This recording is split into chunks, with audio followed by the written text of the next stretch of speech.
Welcome to 52 Weeks of Hope. This is where you get to hear how to feel happy, balanced, and worthwhile. How to make that lonely ache vanish and feel empowered, confident, and secure. I'm Lauren Abrams, and today we're talking to the CEO of Young and Profiting Media, Hala Taha. People think Hala's so lucky since she has the #1 podcast across all platforms, but it's the hard work and determination it took to get there. She tells us now, if you focus on the positive and keep your eyes on the prize type of a mentality, then you can always keep going. Hala's a big believer in the secret and that we get to have anything we set our minds to and focus on. Right now, we get to hear this motivational interview with Hala. She's well known for her engaged following and influence. Hala says your greatest accomplishments always come on the heels of failure, at least hers have, and why you just need to keep going. And she gives us great tools and suggestions on how to succeed. She's just such a plethora of information and amazing advice in this episode. So right now we get to hear Hala talk about how anyone can pivot and have success no matter what your current circumstances. She's come back numerous times from setbacks and is here to tell you how you can have all of these connections too right now. So welcome to 52 Weeks of Hope, Hala Taha. Hey, happy to be here, Lauren. Thanks. Well, first, congratulations on all your successes, especially in this last year during COVID. It's really remarkable.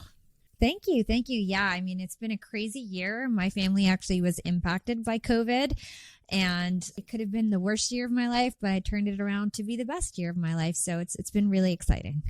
Yeah, that's amazing. And I'm so sorry that for you and your family, I know it's tough. You have a team of 40 employees. Do you find that difficult to manage? Especially, I would imagine it's remote.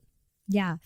Well, we've always been a remote team. The way that my company started was actually with a team of volunteers. So I have a podcast called Young and Profiting, and from the start, I had a lot of fanatical fans who volunteered to work for the show. And so they would message me on LinkedIn, and which is my main platform, and they would say, I just want to work for you. I just want to learn from you.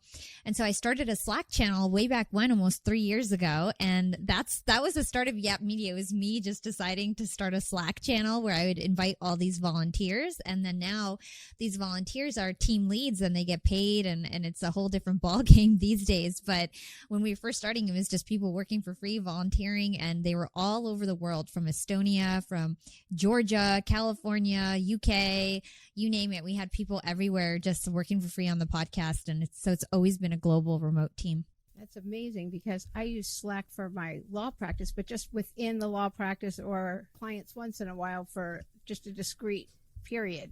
But I've never used it in that way. So that's very interesting to hear it like that. I actually love that idea. Do you have trouble managing that many people during this time? And have you always managed large groups? Like, how did you end up? Yeah, I've always been a leader, and I've always attracted teams without even really trying to. So when I was in college, I started something called the Sorority of Hip Hop. It was a very popular blog site for entertainment, and I had 50 female bloggers under me, and I did that while I was in college. And then, I went on to corporate at one point in my life, and I started the Young Employee Network at the company, and I had a big following there, and I was leading basically 7,000 young employees at Hewlett Packard at one point. Then I was the president of my alumni association and led all of my alumni at my school. And YAP was just the next thing, in terms of my leadership. And when I first started Young and Profiting Podcast, because I had that blog site with 50 female bloggers, I was a little bit scarred, because that was my first entrepreneurial adventure. And I was like 25 years old, and I had 50 girls under me, and it was really hard, and there was like a lot of drama, and I was like responsible for everybody's success, and it was just really hard for me. And when I started Young and Profiting Podcast, I wanted to do it by myself for that reason. I was like, I don't want a big team again. I don't want to grow too fast. I grew too fast last time, and it kind of bit me in the butt.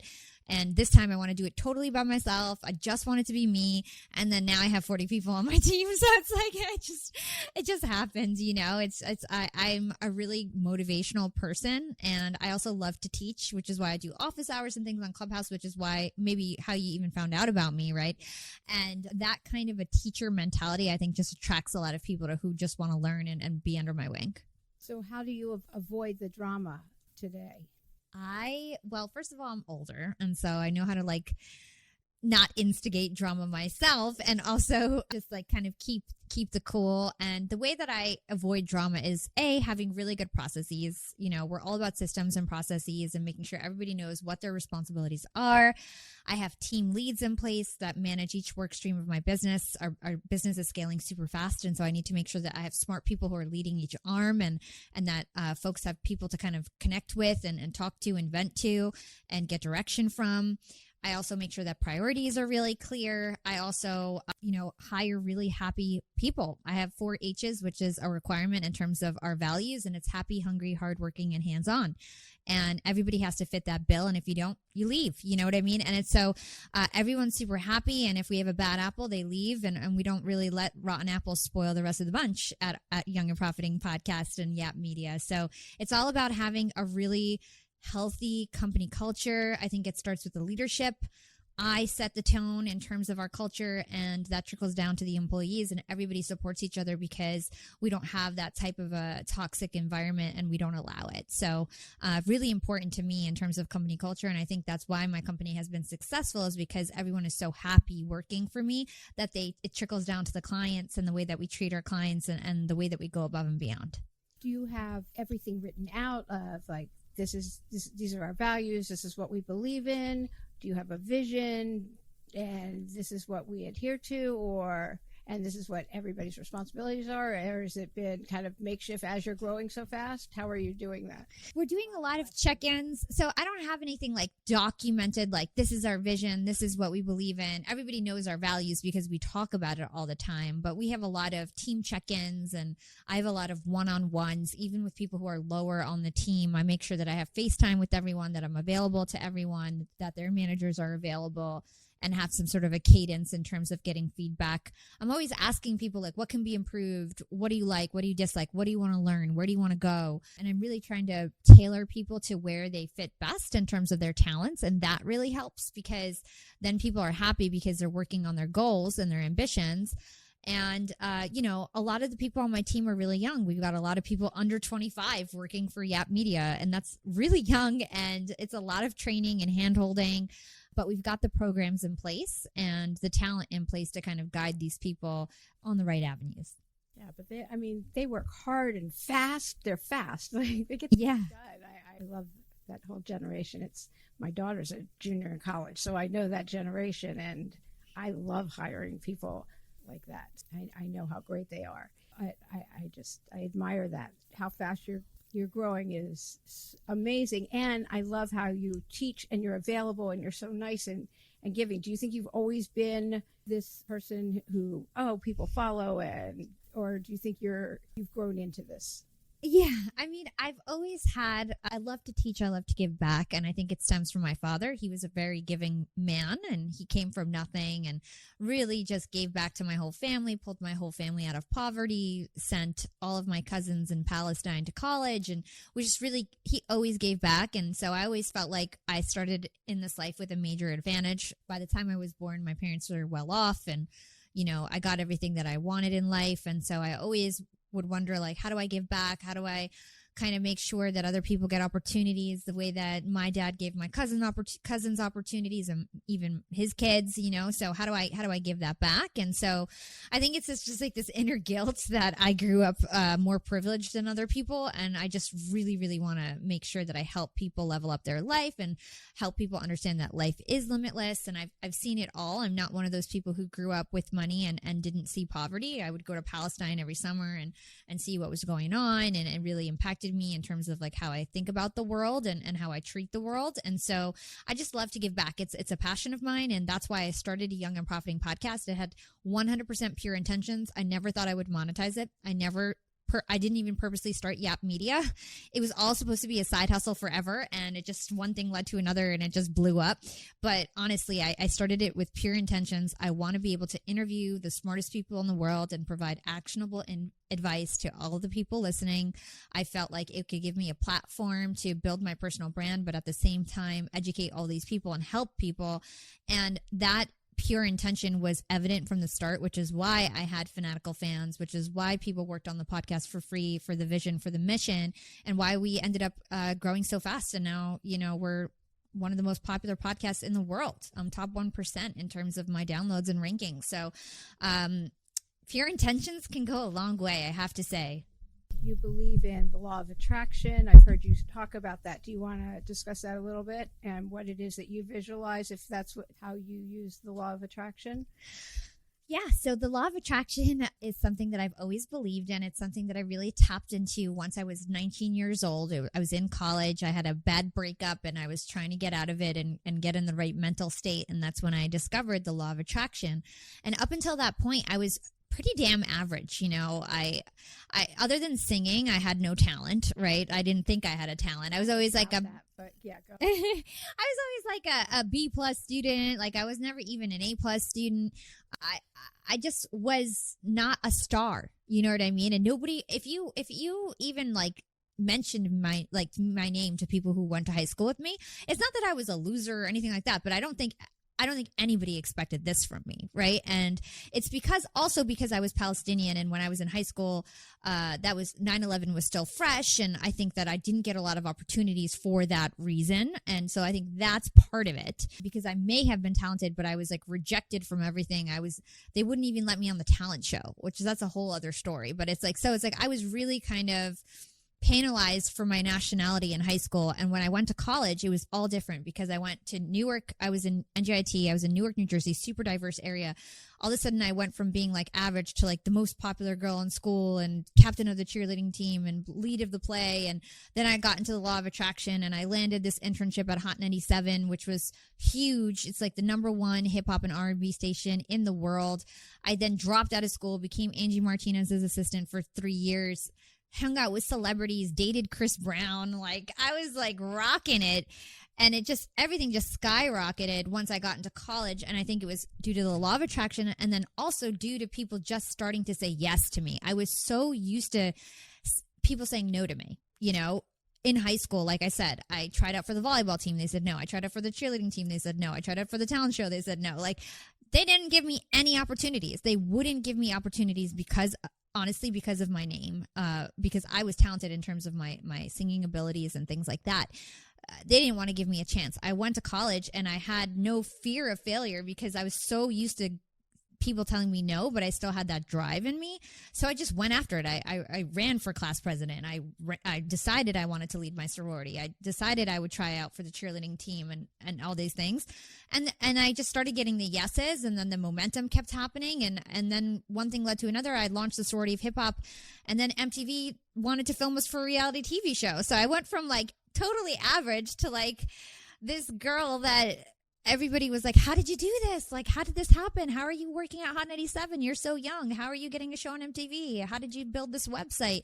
And it was really just believing in myself and also having that mentality that, like, who cares if they say no? Everybody has told me no my whole life. So it's just another no to add to the list. And every no gets you closer to a yes anyway. And I don't believe that you were ever mediocre. It's just you were experiencing the discrimination in high school, which sucks. And it probably gives you empathy for everything going on now, I know. And I grew up in there were plenty of Jews, but I still experienced discrimination in high school, so I understand. I remember one of my first jobs, and we connected on Facebook. We were the two Jews that worked at this place, and they used to refer to us as those Jews. Oh, my God. I know. And I'm from the D.C. area. It's very Jewish, but still, that was our job where we worked. That's what they would call us. We were 16, and I don't know. I never told my parents. I don't know if she did or not, but we still talk about it on social media and stuff. So, I mean, it stigmatizes you and it doesn't leave. But I know with all the discrimination, I fight discrimination as a profession, as a lawyer. Oh, wow. Yeah. I mean, for decades now, I've been doing that. And I'm sure it stays with you with all the hate crimes and everything. Yeah, it's terrible what's happening to Asian Americans right now. It's so sad because it's like it's not their fault, and it's the same thing what happened to me with 9/11. It's like I had the best family. Like my dad was such a great member of the community. He was a doctor, and like I had such a good family. And then for everyone to kind of discriminate us was kind of just like, how? Like we're just doing what every American should be doing, and somehow we're getting punished for rotten apples. You know what I mean? So it's just tough. Yeah, it's awful, and it's not new. It's just it's in the media now. Yeah, it's a different group. It's like there's a different group every 10 years that gets targeted essentially. Now, like people are laying off Arabs and now it's all about Chinese people. Let's be mean to Chinese people, right? And African Americans forever. And Yeah, and then African Americans just never get a break. exactly. So anyway, so during COVID, have you had to pivot, or did you really like take off during COVID? What has been your experience during this time? Yeah, everything has taken off for me during COVID, which is like funny enough. So what happened is that my family got COVID in March, and my mom and dad both got COVID. I went home to take care of them, knowing I was going to go get COVID. Where do you live when you say you go home? I don't know. I went to New Jersey. I was in Brooklyn, and I went to New Jersey to take care of my parents. I saw them all the time, but, I went home. I didn't go back to my apartment for 3 months because I was contaminated. I got COVID myself.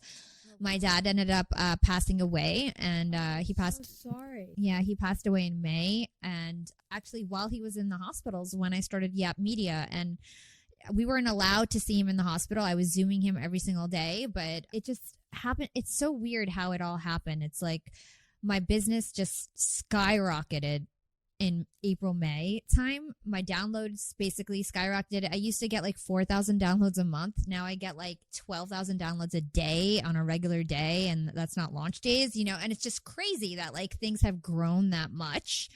I couldn't have even imagined it back then. Like I used to dream of getting 10,000 downloads a month. Now it's over 100,000, 150,000, and it's like growing and growing. And I used to dream about that and think that was not even a reality. And so I experienced this hockey stick growth. I was really strategic. We can get into how I got that hockey stick growth. It was all about switching my mindset in terms of, not realizing that Apple is not the only game in town.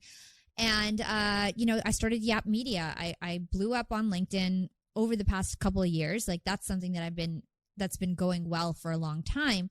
But for a while, my presence on LinkedIn didn't match up with the downloads of my podcast. It's like my podcast looked bigger than it really was, right? Because I had this big brand on LinkedIn, but my podcast downloads were okay, but they weren't crazy like they are now.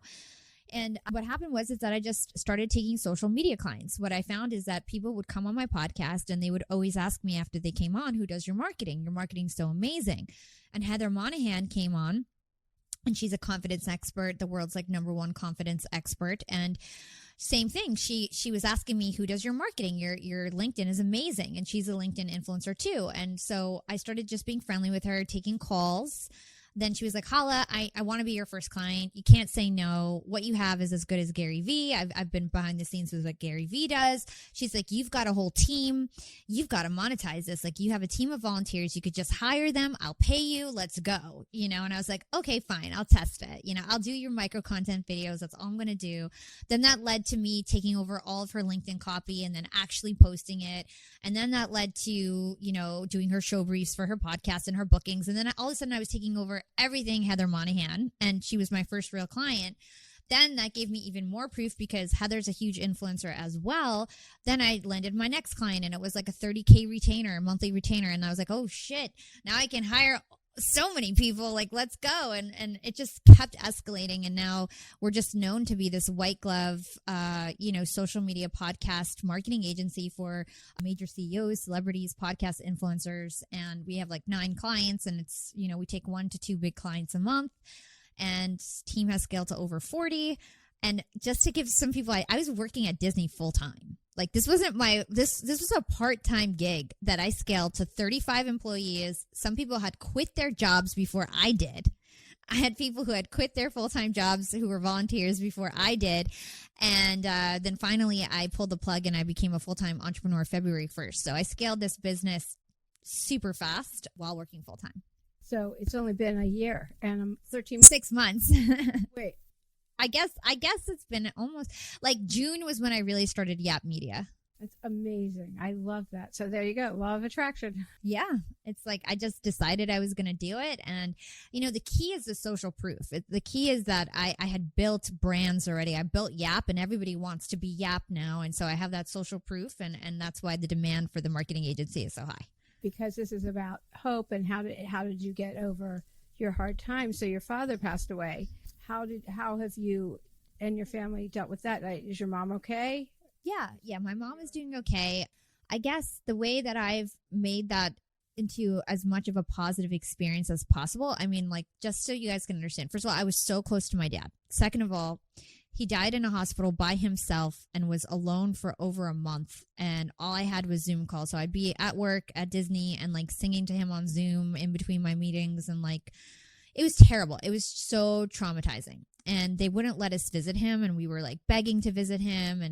And then they wouldn't let me see him until after he died. And then we weren't allowed to have a proper funeral. And it was in the beginning of COVID where everyone was so scared. So it's like my friends were like scared to be around me because I had COVID, even though I was totally fine after 2 weeks. But at that point, nobody knew anything. So it's like I was isolated. On top of that, I spent my birthday alone. Like, it was just a terrible, terrible time that a lot of people would have just like curled up into a ball and like just been like, screw the world, life's unfair, and like I could have just ended it there, right? And just been like, things are too hard. Let me just give up.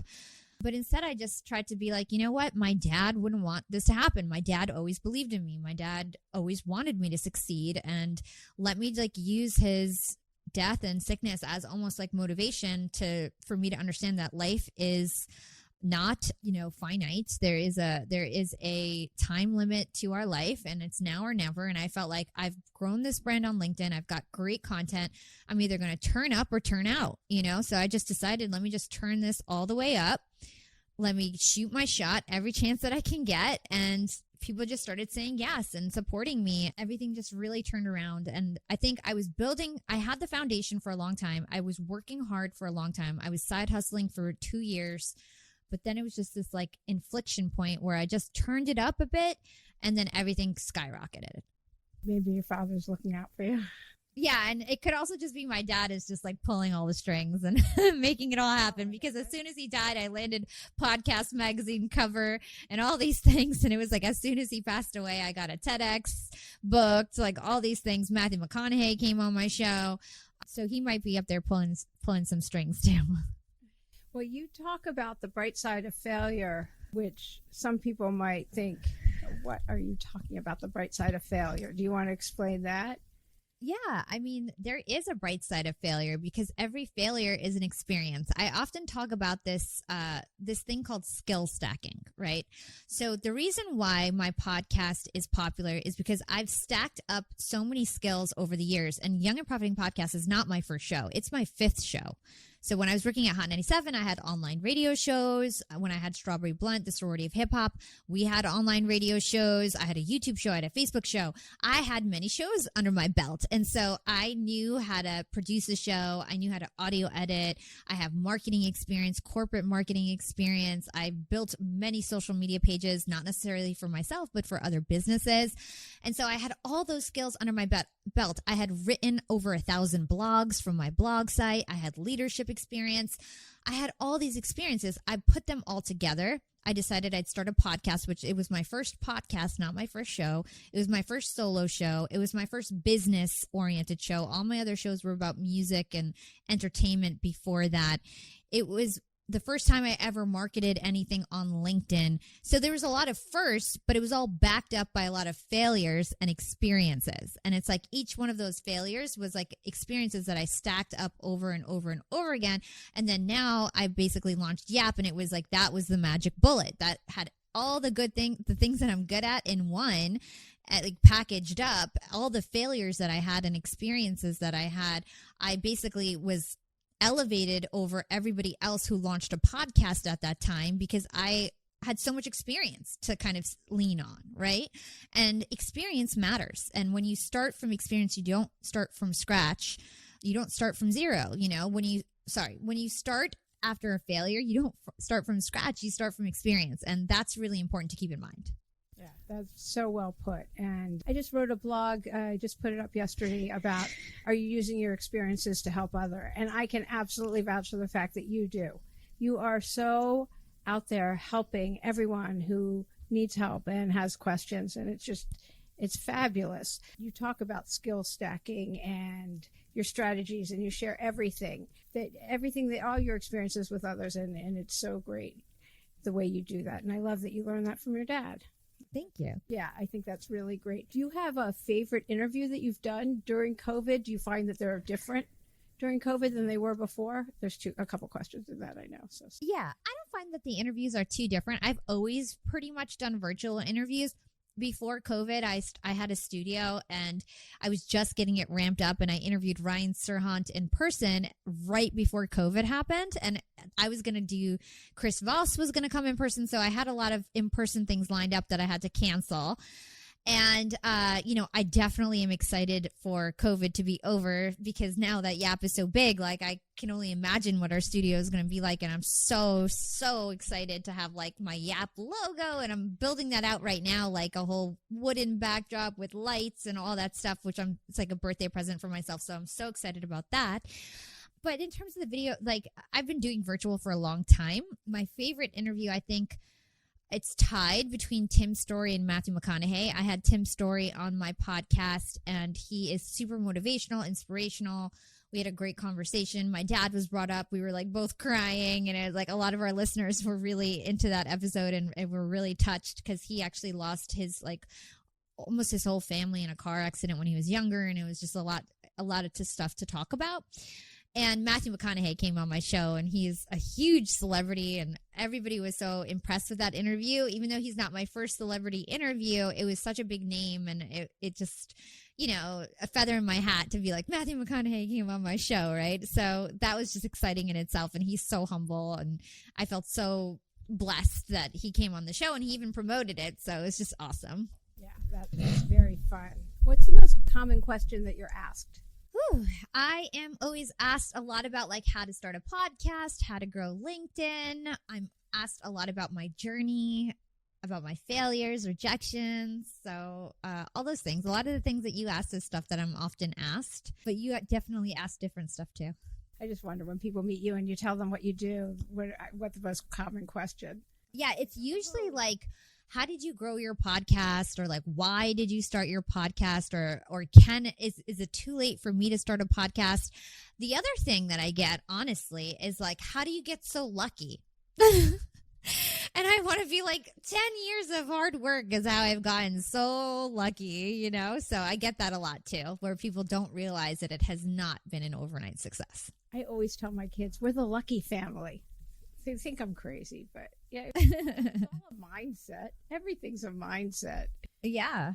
Have you had any times when you feel like giving up? No, I am like the most uber motivated person everywhere. I have enough motivation for 10 people. I feel like I can't sleep. I'm so motivated, honestly. So no, I never, ever feel like giving up, because there's so much opportunity, and I've got such a great team, and I feel like sky's the limit, honestly. Yeah, it is. The sky is the limit. What would you tell somebody that's having a hard time getting up in the morning that isn't you?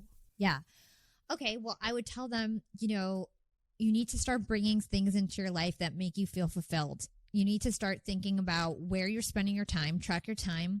How are you spending your time? Are you watching a lot of TV? I don't watch any TV. The only TV that I watch is Shark Tank, and that's because it teaches me, and it actually teaches me stuff about business and about how to succeed. So I only watch Shark Tank. I don't watch any TV. I'll watch movies, date night, whatever. But in terms of TV, I'm not watching TV.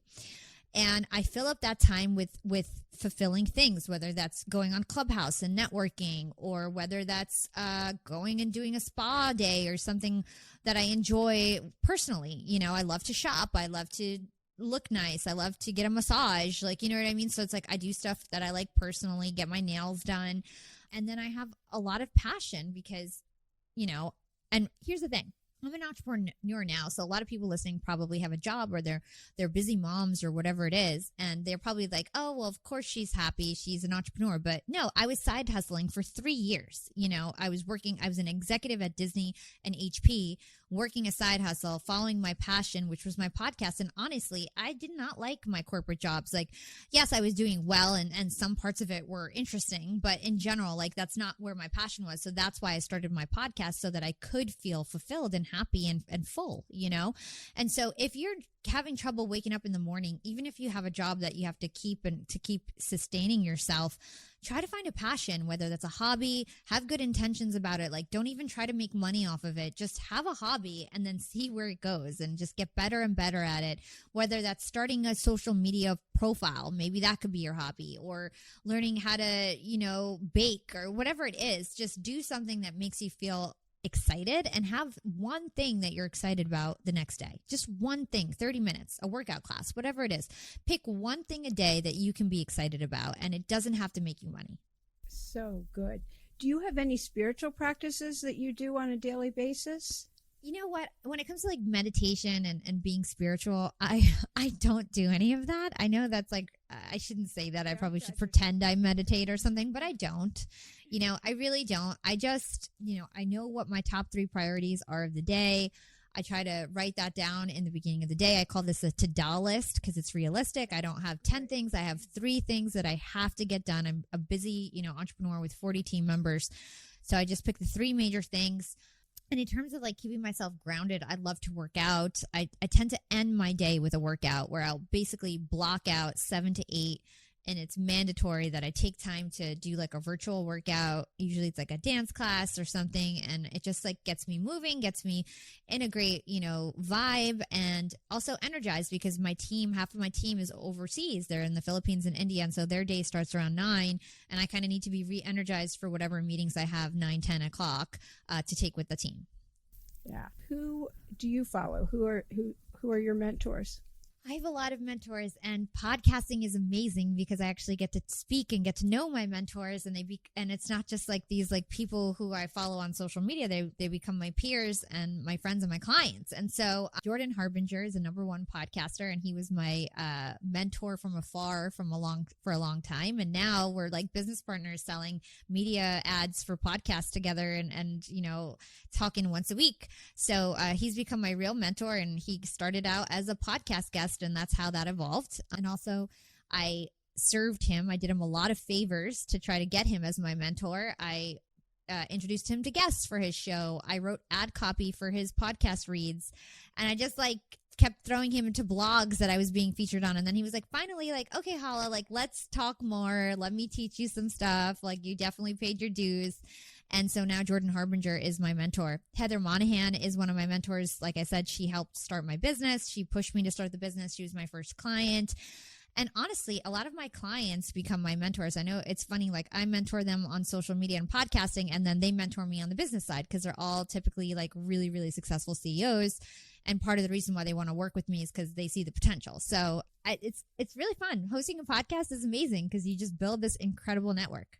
Yeah. That makes complete and total sense. And when you're around somebody who's like a naysayer or that negative energy, how do you deal with that?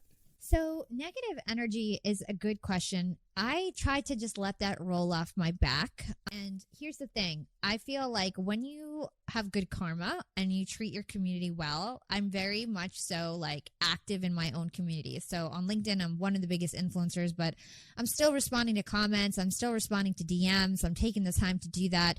And oftentimes if there's a troll, it's my listeners and my fans who are like, shut up, you don't know what you're talking about. I don't even have to say anything because I have like all these other people who have my back. Like, you don't even know, Hala, what are you talking about, And so I feel like because if you have a strong reputation, it's like nobody can really break that unless there's some truth behind it. You know what I mean? So it's like when somebody just is attacking me or being hateful and there's no truth behind it, it's almost like they have nothing to stand on because nobody will allow them to, because I've done so many helpful things for people. Like I'm all about helping people, even other podcasters. I have a podcast mastermind and really just share my knowledge and information. And so if anybody ever has anything bad to say about me, there's nothing to back it up. So I feel fine about it. I'm like, go ahead, say whatever you want. Like my reputation can't really be tarnished because I'm doing my best to be the best that I can and to serve everyone in my community. So it's kind of just, I just let it roll off and keep moving. Do you have a message of hope that you'd want to give? Yeah, my message of hope to your listeners is that life is truly limitless. And you have to believe that life is limitless in order to succeed. And the other thing is that you also have to write things down. So it's not just enough to think about your goal. You want to write it down, break it up into actionable steps, take those actions. But then the key to all of this is you have to believe that it's possible. If you don't believe that it's possible and you don't believe in yourself, nobody else can believe in you because they'll be able to smell it. Like just talking to you, if you don't truly believe that you can accomplish what you want to do, they'll be able to tell. And so you need to subconsciously wire it in your brain to believe that your goals are real, that they're possible, that they're already here, that they're just, an inch away, and like for you to grab and just to accept that, really, really believe that. And if you have trouble believing that your dreams are possible, you have some mental work to do. And if that's you. When you think about your goal, if you have a lot of like internal chatter telling you that it's not possible, who are you thinking? Like, who are you kidding? You'll never be able to succeed.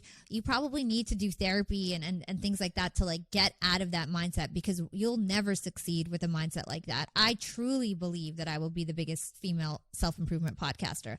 And once I truly believe that is when everything started really skyrocketing, because I kept taking the actions toward that, but making little progress. As soon as I flipped the switch and was like, no, this is happening and it's real, that's when everything accelerated for me. That is a great message of hope. Thank you so much for being a guest today on 52 Weeks of Hope, Hala. Thank you so much, Lauren. Thank you so much. I hope you enjoyed this week's episode and take with you Hala's messages of being intentional, passion, and happiness. With happiness, remember, when one door of happiness closes, another one opens. But so often we're looking at that closed door. We don't even see the door that's been open for us all along. So remember, whatever we focus on grows. And if you're not sure what to focus on or any kind of lack of focus on the website, there I have a free ebook, How to Be Your Best Self Now, and it helps you get focus. And with Hala, she learned from her father's death during COVID just how short life is. So to go after your passions now. And she's done just that. And you can too. So don't let imposter syndrome or something like that stop you. I also have a blog post I wrote where you can take a quiz on imposter syndrome. And with her message of passion is energy, to feel the power that comes from focusing on what excites you. That's a quote from Oprah. Be sure to go after your passions now. So at 52weeksofhope.com, go ahead and take a look. There's so much on the website. Be sure to tune in next week for another amazing episode with Sean Bradley. This is unbelievable. He had this terribly abusive childhood. He ended up in a boys' home with, it's just an unbelievable childhood. And he ended up in the federal penitentiary where he was with Al-Qaeda and Russian spies, and he learned Russian. It's such an amazing story.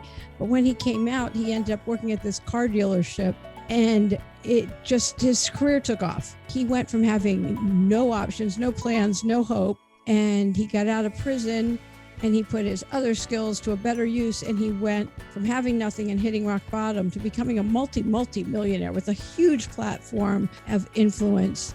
And he lets you know there's hope everywhere when you're open to receive it.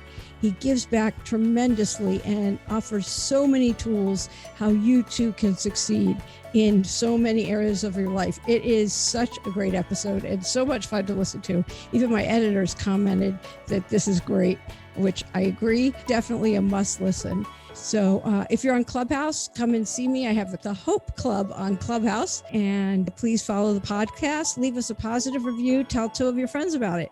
Send us feedback on the website, 52weeksofhope.com. I'm Lauren Abrams. Thanks for listening.